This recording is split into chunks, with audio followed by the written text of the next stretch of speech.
Топ 5 шумове от колата, които не трябва да пренебрегвате. Ако чуете необичаен шум при шофиране, може да има дефект в автомобила. Това означава, че продължаването на шофирането може да е опасно, да носи риск за здравето и живота на пътниците и другите участници в движението. Това също може да причини и повредата на конкретен механизъм или устройство, което води до скъпи ремонти. Тези звуци означават, че има неизправни части, които трябва да се проверят и сменят без отлагане. Първо, стържене при спиране. Ако има скърцане или метално стържене, когато натиснете педала на спирачките, това може да е заради износени спирачни накладки, повреден спирачен диск или блокирал спирачен апарат. Ако не смените частите, това може да доведе до скъпи ремонти, понижена спирачна производителност и инциденти. За да отстраните стърженето при спиране, следвайте тези стъпки. Повдигнете с крик автомобила. Премахнете колелата. Проверете състоянието на спирачните накладки, дискове и маншоните на спирачния апарат.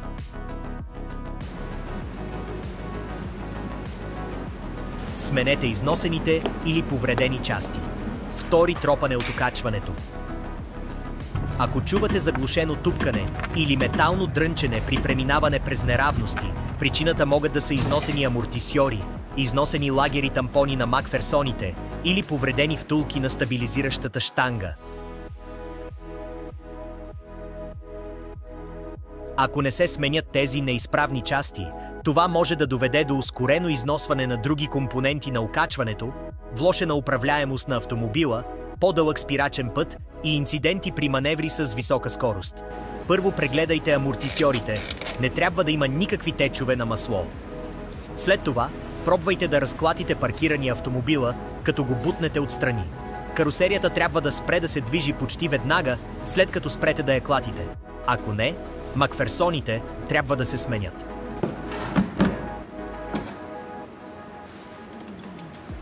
За да тестване дефектни втулки на стабилизираща щанга, използвайте подемник за автомобили и монтажен лост. Важно!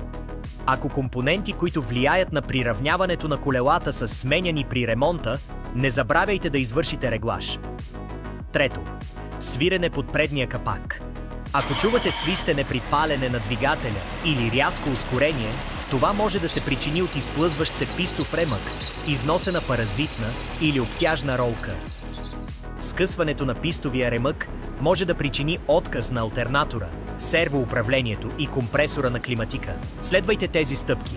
Отворете предния капак и проверете за признаци на износване на пистовия ремък, напукване или хлабавост.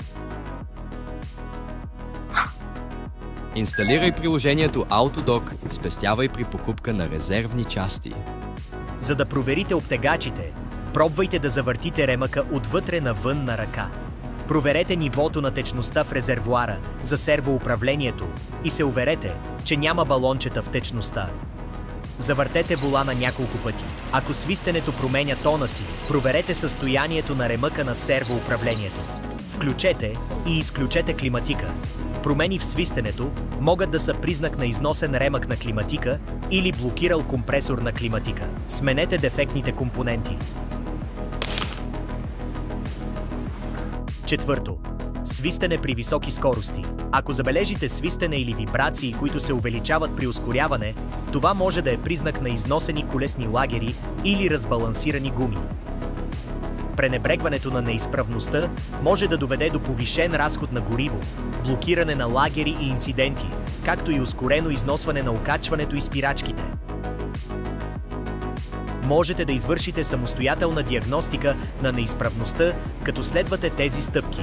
Ускорете на прав и равен път и завъртете волана леко наляво и надясно. Ако свистенето се увеличава, когато завъртите волана, това означава, че лагерите са повредени. Вдигнете колата и разклатете колелата нагоре и надолу и настрани. Не трябва да има луфт или необичайни шумове. След дълго шофиране, внимателно проверете температурата на главината, като напръскате малко количество вода върху нея. Прекомерно високата температура е признак на неизправен лагер. Прегледайте гумите за подуване и износване на протектор. Пети. цъкане или пукане при завиване. Ако при завъртане на волана, особено при пътуване с ниски скорости и завъртане на волана до край, чуете цъкане от предницата на автомобила, а волана вибрира, най-вероятно карето на полуоската се е повредила. Повдигнете автомобила с подемник или крик и прегледайте маншоните. Ако не прилягат платно, грезта може да изтече и замърсявания да влязат в тях, които унищожават карето. След това хванете вала с ръка и леко го разклатете. Хлабавост и тропане са признак на неизправно каре.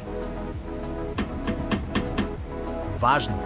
В някои случаи не може да се извърши така диагностика на дефектно каре. В такива случаи е възможно единствено да проверите представянето му чрез смяна с нова част. Не забравяйте да харесате и да се абонирате и да ни кажете в коментарите дали сте чували необичайни шумове в колата си.